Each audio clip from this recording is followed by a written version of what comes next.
بسم اللہ الرحمن الرحیم۔ سٹوری ورلڈ کے دیکھنے اور سننے والے محترم ناظرین کو السلام علیکم۔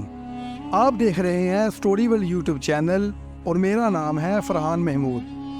محترم ناظرین، اللہ پاک نے لوگوں کی ہدایت کے لیے کم و بیش 1,24,000 انبیاء کرام کو مبعوث فرمایا، اور حضرت آدم علیہ السلام اللہ کے اولین پیغمبر ہیں۔ ابو البشر اور صفی اللہ حضرت آدم علیہ السلام کے لقب ہیں۔ آپ کے زمانے کا تعین نہیں کیا جا سکتا، البتہ تمام آسمانی کتابوں کے ماننے والوں کا عقیدہ ہے کہ اس روئے زمین پر انسانوں میں سب سے پہلے اللہ پاک نے حضرت آدم علیہ السلام کو تخلیق فرمایا۔ حضرت آدم علیہ السلام کی پیدائش کا احوال کچھ اس طرح ہے کہ اللہ تعالیٰ نے تمام زمین سے ایک مٹھی بھر مٹی لے کر حضرت آدم علیہ السلام کو بنایا۔ اس لیے زمین کے لحاظ سے لوگ مختلف رنگ و نسل اور اس طرح اچھے اور برے پیدا ہوئے۔ اللہ تعالیٰ نے حضرت جبرائیل علیہ السلام کو زمین میں مٹی لانے کے لیے بھیجا، تو زمین نے عرض کی کہ میں تجھ سے اللہ کی پناہ میں آتی ہوں، کیا تم مجھے چھوڑ سکتے ہو؟ تو وہ مٹی لیے بغیر ہی واپس چلے گئے اور عرض کی، اے اللہ، اس نے تیری پناہ میں آنے کی درخواست کی ہے تو میں نے اس کو پناہ دے دی۔ اللہ تعالیٰ نے پھر حضرت میکائیل علیہ السلام کو زمین کی طرف بھیجا، تو زمین نے اس سے بھی وہی پناہ مانگی تو انہوں نے بھی پناہ دے دی، اور حضرت جبرائیل علیہ السلام کی طرح اللہ تعالیٰ کو اس کا واقعہ بتا دیا۔ پھر اللہ نے موت کے فرشتے یعنی حضرت اسرائیل علیہ السلام کو زمین کی طرف بھیجا۔ زمین نے اس سے بھی پناہ مانگی تو اس نے کہا کہ میں اس سے اللہ کی پناہ میں آتا ہوں، کیونکہ میں اللہ کے حکم کی تعمیل کیے بغیر واپس نہیں جاؤں گا۔ تو انہوں نے مختلف جگہوں سے مختلف رنگ کی مٹی اکٹھی کی، جس کی بنا پر حضرت آدم علیہ السلام کی اولاد بھی مختلف رنگوں والی پیدا ہوئی۔ وہ مٹی لے کر عرش پر چلے گئے اور اس کو پانی کے ساتھ تر کیا۔ پانی سے تر کرنے سے وہ چپکنے والی لیسار مٹی بن گئی۔ اس پر باری تعالیٰ نے فرشتوں کو فرمایا، میں مٹی سے انسان بنانے والا ہوں، جب میں اس کو اچھی طرح بنا لوں اور اس میں اپنی پیدا کردہ روح ڈال دوں تو اس کے لیے سجدہ کرتے ہوئے گر جانا۔ اللہ تعالیٰ نے علم کے ساتھ ساتھ حضرت آدم علیہ السلام کا ان پر شرف اور مرتبہ واضح کیا۔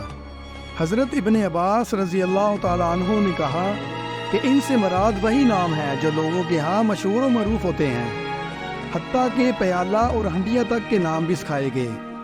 اللہ تعالیٰ نے حضرت آدم علیہ السلام کو ہر چھوٹی اور بڑی چیز اور ان کے افعال کے نام سکھائے تھے۔ حضرت انس بن مالک رضی اللہ تعالیٰ عنہ نے رسول اللہ صلی اللہ علیہ وسلم سے روایت کرتے ہوئے فرمایا، قیامت کے دن ایمان والے اکٹھے ہوں گے اور کہیں گے، کاش ہم اپنے رب کے پاس سفارش کرنے والا طلب کریں۔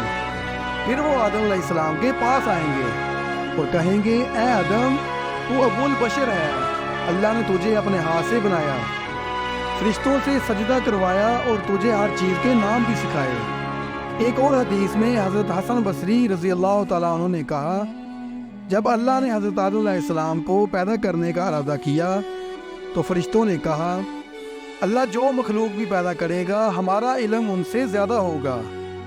اس بات کی وجہ سے اللہ نے ان کو آزمائش میں ڈال دیا اور فرمایا کہ اگر تم اپنی اس بات میں سچے ہو تو ان چیزوں کے نام بتاؤ جو حضرت آدم علیہ السلام جانتے ہیں۔ فرشتے ان چیزوں کے نام نہیں بتا پائے اور سجدے میں گر گئے سوائے ابلیس کے۔ وہ غرور میں آ گیا کہ میں آدم سے افضل ہوں، کیونکہ میں آگ سے بنا ہوں اور وہ مٹی سے۔ جب اس نے اللہ کا حکم نہ مانا تو اللہ نے اس کے گلے میں لعنتوں کا توق ڈال دیا اور جنت سے نکال دیا۔ دوسری طرف یہ حضرت آدم علیہ السلام کا بہت بڑا شرف ہے کہ اللہ نے ان کو اپنے ہاتھ سے بنایا اور ان میں روح پھونکی، جیسے اللہ نے فرمایا کہ میں جب اس کو اچھی طرح بنا لوں اور اس میں اپنی روح ڈال دوں تو تم سجدہ کرتے ہوئے گر جانا۔ اس جگہ پر حضرت آدم علیہ السلام کو شرف و مرتبہ 4 لحاظ سے ظاہر ہوتا ہے۔ پہلے نمبر پر اللہ تعالیٰ نے ان کو اپنے ہاتھ سے بنایا ہے، دوسرے نمبر پر ان میں اپنی روح ڈالی، اور تیسرے نمبر پر فرشتوں کو سجدہ کرنے کا حکم دیا، اور چوتھے نمبر پر ان تمام اشیاء کے نام بتائے۔ جو فرشتے نہیں جانتے تھے۔ اللہ تعالیٰ نے حضرت آدم علیہ السلام اور اماں حوا کو ارشاد فرمایا کہ یہاں جنت میں خوب مزے سے رہو، جہاں مرضی سیر کرو اور جو دل چاہے کھاؤ، لیکن اس درخت کے پاس نہ جانا۔ اس وقت شیطان نے سوچا کہ وہ اپنی بے عزتی کا بدلہ لے گا، اور اس نے اماں حوا کے دل میں وسوسہ ڈالا کہ اس درخت کا پھل بہت مزیدار ہے، جس کی وجہ سے اماں حوا نے حضرت آدم علیہ السلام سے مشورہ کیا اور بہت اصرار کے بعد ان کو منا ہی لیا۔ اور جیسے ہی انہوں نے وہ پھل کھایا تو اللہ تعالیٰ نے ان کو جنت سے نکال کر دنیا میں بھیج دیا۔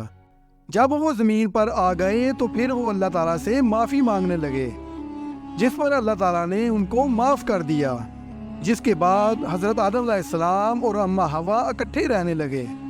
اللہ تعالیٰ نے ان کو اولاد جیسی نعمت عطا کی، جس کے بعد دنیا کی آبادی کا سلسلہ شروع ہوا۔ اللہ تعالیٰ نے نبی کریم صلی اللہ علیہ وسلم سے ارشاد فرمایا کہ اے نبی، آدم کے 2 بیٹوں کا واقعہ پڑھو۔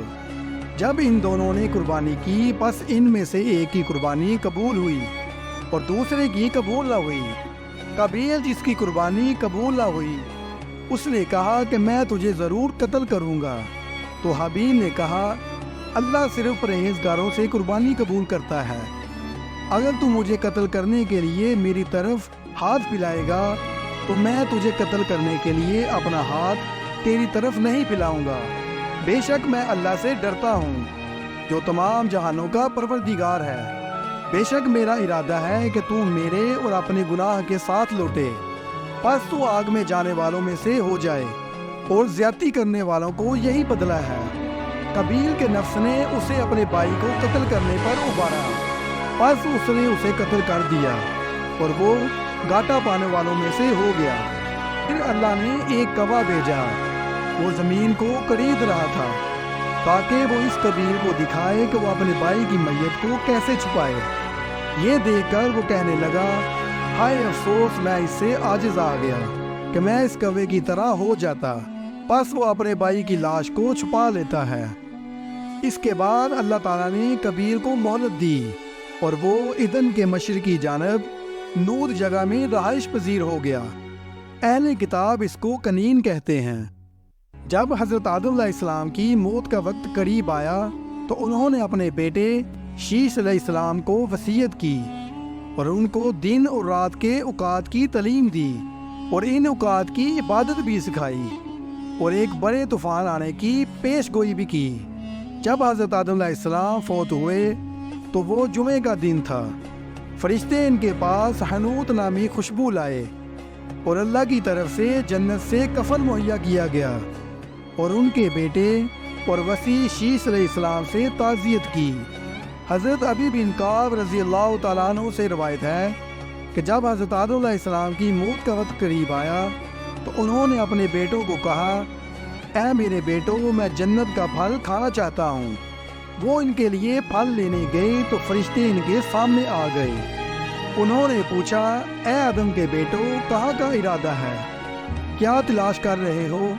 انہوں نے کہا ہمارے والد بیمار ہیں اور ہم جنت کا پھل لانا اور جنت کا پھل کھانا چاہتے ہیں۔ فرشتوں نے کہا واپس چلو، تمہارے باپ کا وقت پورا ہو چکا ہے۔ فرشتے آئے تو اماں حوا نے ان کو پہچان لیا اور حضرت آدم علیہ السلام کے پاس آ گئی۔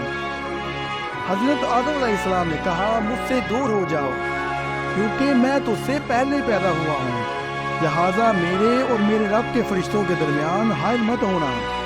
فرشتوں نے ان کی روح قبض کر کے ان کو کفن پہنایا اور خوشبو لگانے کے بعد ان کے لیے گڑھا کھود کر ان کی قبر بنائی۔ قبر بنانے کے بعد ان کی نماز جنازہ پڑھی، پھر ان کو قبر میں اتار دیا گیا۔ قبر میں رکھ کر اوپر سے مٹی ڈالی اور کہا اے آدم کے بیٹو، میت کو دفنانے کا یہی طریقہ ہے۔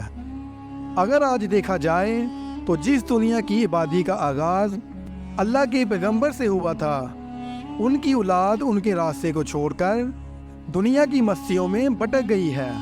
اللہ پاک ہمیں اچھے کام کرنے اور برے کاموں سے رکنے کی توفیق عطا فرمائے، آمین۔